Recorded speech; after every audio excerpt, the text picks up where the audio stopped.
After October 1st, 2022, travel in Thailand is really easy. अब यहाँ पे कोई restrictions नहीं है as such. And एक है express priority entry and जिसमें एक बहुत बड़ा scam है. आप कहीं भी check करोगे आपको हर जगह पता लग जाएगा.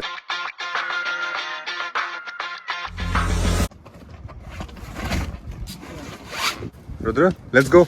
Let's go. Let's go.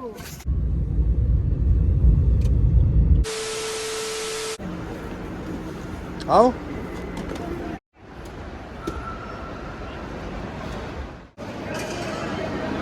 Hi.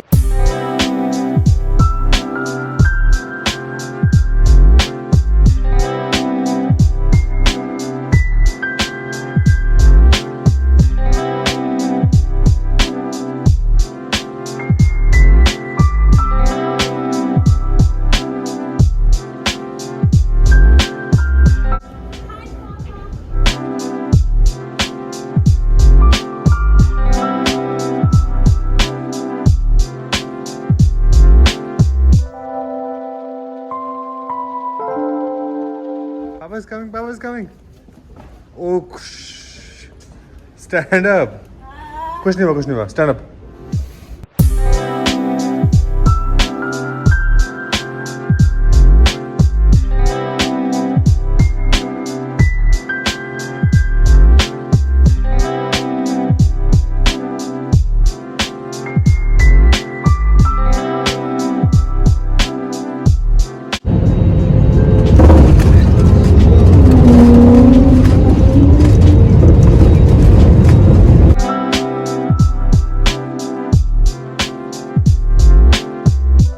High five.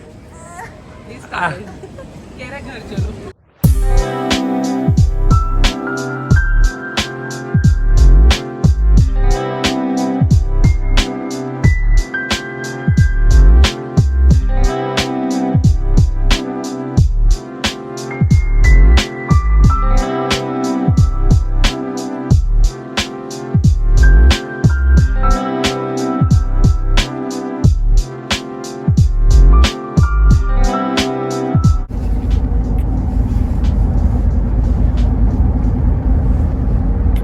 Eyes closed. Good night, Rudra.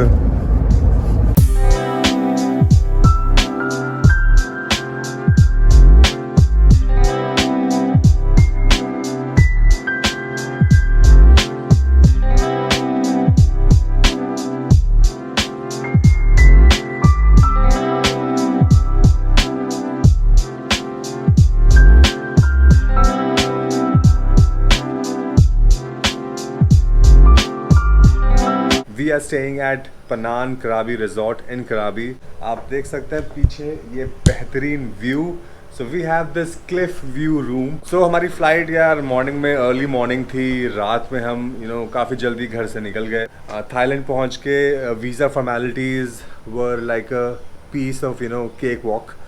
कुछ ज़्यादा रॉकेट साइंस है ही नहीं. बस आपके पास प्रॉपर डॉक्यूमेंट्स होने चाहिए. जस्ट इन केस कुछ पूछ लें या कुछ मांग लें तो उस चीज़ का आपको ध्यान रखना चाहिए. आपसे बात करते करते चाय भी बन गई है.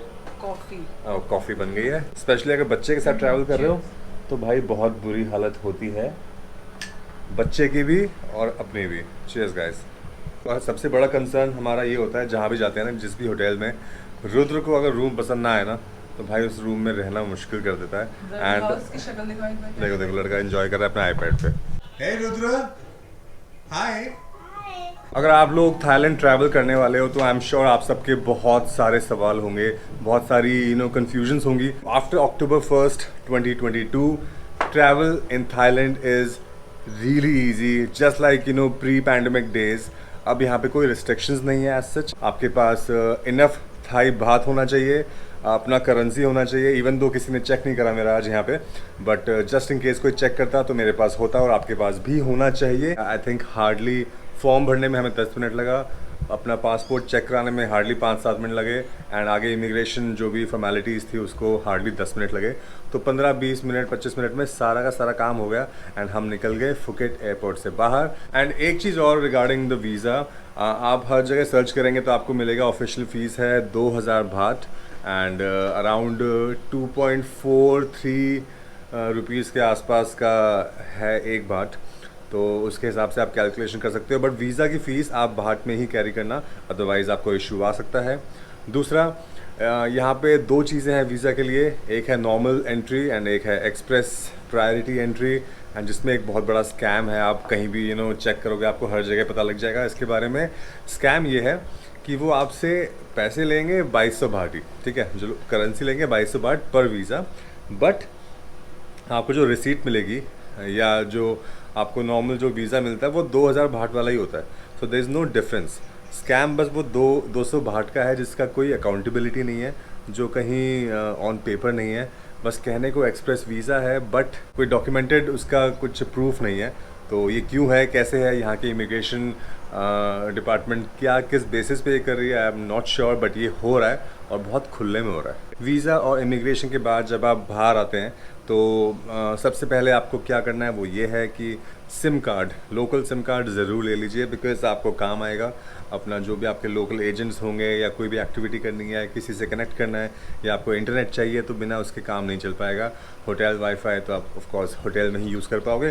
तो जो रिकमेंडेड नेटवर्क है जो मैंने यहाँ पे रिसर्च करने के बाद लिया है, दैट इज़ ट्रू के नाम से है। मैं आपको डिटेल्स अपना डिस्क्रिप्शन में शेयर कर देता हूँ। एंड यहाँ पे थाईलैंड में 5G स्पीड है भाई, बहुत खतरनाक स्पीड है, मतलब ऐसी स्पीड फ़ोन पे इंडिया में कभी मैंने नहीं देखी है। सिम लेने के बाद हम एग्जिट कर गए एंड मैंने किसी लोकल एजेंट से पहले बात कर रखी थी फॉर द कैब। यहाँ तक जो मैंने पे किया है कैब का फ्रॉम फुकेट एयरपोर्ट इज़ 2500 बाट। जो कैब मिली थी that was a Toyota Fortuner, तो काफ़ी कंफर्टेबल राइड था एंड आई थिंक अराउंड 2.5 घंटा लगा हमें वहाँ से फुकेट से यहाँ कराबी पहुँचने में। This trip of ours is confined to Phuket and Krabi. हम ये वाला बेल्ट एक्सप्लोर करने वाले हैं। We are not going to Bangkok, we are not going to Pattaya, because वहाँ मैं काफ़ी साल पहले अपने दोस्तों के साथ जा चुका हूँ। तो आई थॉट अभी फुकेट और कराबी करते हैं एक्सप्लोर। 7-Eleven के नाम से एक स्टोर्स हैं जो बहुत ही पॉपुलर हैं और हर गली नुक्कड़ में है। तो मैं और रुद्र और प्रीति अब जाएंगे थोड़ी देर में वहाँ पे, कुछ सामान लेके आएंगे एंड कल परसों सो वी आर स्टेइंग है फॉर 3 नाइट्स इन कराबी एंड कुछ एक्टिविटीज़ भी प्लान करनी है। तो चलते हैं एंड यहाँ पे जो लोकल एजेंट्स होंगे उनसे पूछते हैं क्या एक्टिविटीज़ कर सकते हैं। Considering we have Rudra with us, तो कुछ उसके हिसाब से ही प्लान करेंगे। बहुत ज़्यादा एडवेंचरस तो हम नहीं हो पाएंगे। कहाँ जाना है? पूल जाना है। आप थके नहीं हो? अभी तो बहुत थके हुए थे। चलिए गाइज, अभी हम थोड़ा सेटल हो गए हैं तो इसलिए चलते हैं बाहर एंड कुछ थोड़ा एक्सप्लोर करते हैं मार्केट। बट हम बहुत ज़्यादा आज कुछ नहीं करने वाले बिकॉज हम थक गए हैं। नींद भी पूरी करनी है, रात भर सोते हुए आए हैं, बट वो प्रॉपर जो होती है नींद बिस्तर पे लेटने वाली और बेड पे लेट के आराम से घोड़े बेच के, वो वाली नींद तो नहीं हो पाई है। इसलिए कॉफ़ी पी के थोड़ी सी हिम्मत लेके चलते हैं बाहर। एंड जो हमारी ये प्रॉपर्टी है जहाँ सिचुएटेड है, it's like the hub of this कराबी एरिया, आओ नांग। यहाँ पे बहुत सारा अच्छा खासा कमर्शियल बेल्ट है, तो वो एक्सप्लोर करते हैं। ये जो व्यू है ना भाई, बहुत प्यारा है। यहाँ सुबह सुबह उठ के जब चाय पीऊँगा, धूप आएगी और सामने ये प्यारा सा क्लिफ, ओए होए होए, what a view. Rudra, holiday mood में आ गए हो? Rudra, one photo please. Can I click on तो picture, बिल्कुल please? बात नहीं मानते आप हमारी। ये देखो। Oh देख रहे हो? no! So this is the pool area and यहाँ भी कुछ rooms हैं एंड वहाँ सामने जिम है जहाँ मैं सोचूंगा जाने की, बट जा नहीं पाऊंगा। मम्मा और रुद्र का फोटो सेशन चालू हो चुका है। अगला 1 हफ्ता सहना पड़ेगा भाई, सहना पड़ेगा। मैं वेट कर सकता हूँ और इट्स ओके। रुद्र काम, आइए लाड साहब आइए। सो आओनांग का जो स्ट्रीट है ना, मेन स्ट्रीट जहाँ सारे शॉप्स हैं, कमर्शियल है, वहाँ से एकदम वॉकिंग डिस्टेंस है हमारा प्रॉपर्टी। यहाँ पीछे स्ट्रीट है, यहाँ पीछे हमारा होटल है। तो बस अभी जल्दी से 7-Eleven जाना है बिकॉज बहुत सारी चीज़ें लेनी है, वरना रात निकालना मुश्किल होने वाला है। ब्यूटीफुल डे, ब्यूटीफुल सिटी, माहौल बढ़िया है। You think this is good? Dutch में। रुद्र क्या लिखा है इसमें, हमें समझ What नहीं is uh this? What is रहा। this? इतने सारे मिल्क टाइप रखे हैं यहाँ पे एंड रुद्र अपनी बास्केट लेकर तैयार है कि बस भरते जाओ। You want this milk? I think it's cow milk. Yeah. No, cow नहीं। milk is here. I think this which is one? cow milk. हाँ, इसमें काऊ बना है बेटा। पता नहीं भाई, इतना टाइप का दूध हमने इंडिया में कभी नहीं देखा। Milk. नहीं, this is milk. Paste, ये मिल्क तो सारी है। हाँ तो ये ले लो ना, cow milk हो गया। चलो ले लो जो भी This है। one. This is cow milk. This one. Okay? Rudra इतना एक्साइटेड है ना बेटा रुद्र ये देखो अपना फ्रूटी, थाईलैंड वाली Frooti. Keep it in the basket. तो आपका ये सेक्शन नहीं है, ये पापा सेक्शन है। ये पापा की बियर है बेटा, आप तो मिल्क पियोगे ना, ठीक है। Like which one? I like this one, yes. Which one do you like?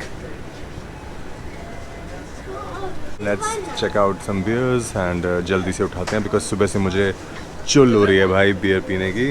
Diet coke for Rudra. Rudra take. So अब शाम हो गई है and time to go back to our hotel because कोई एक्टिविटी नहीं है, कुछ और प्लान नहीं है, बस परिवार के साथ एक दो बियर पियेंगे।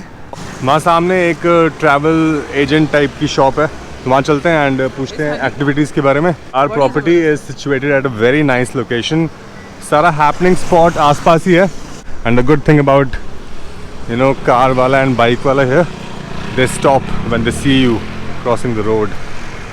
तो यहाँ पूछते हैं, यहाँ आइलैंड टूर्स हैं, सब कुछ है, तो let's ask for the prices.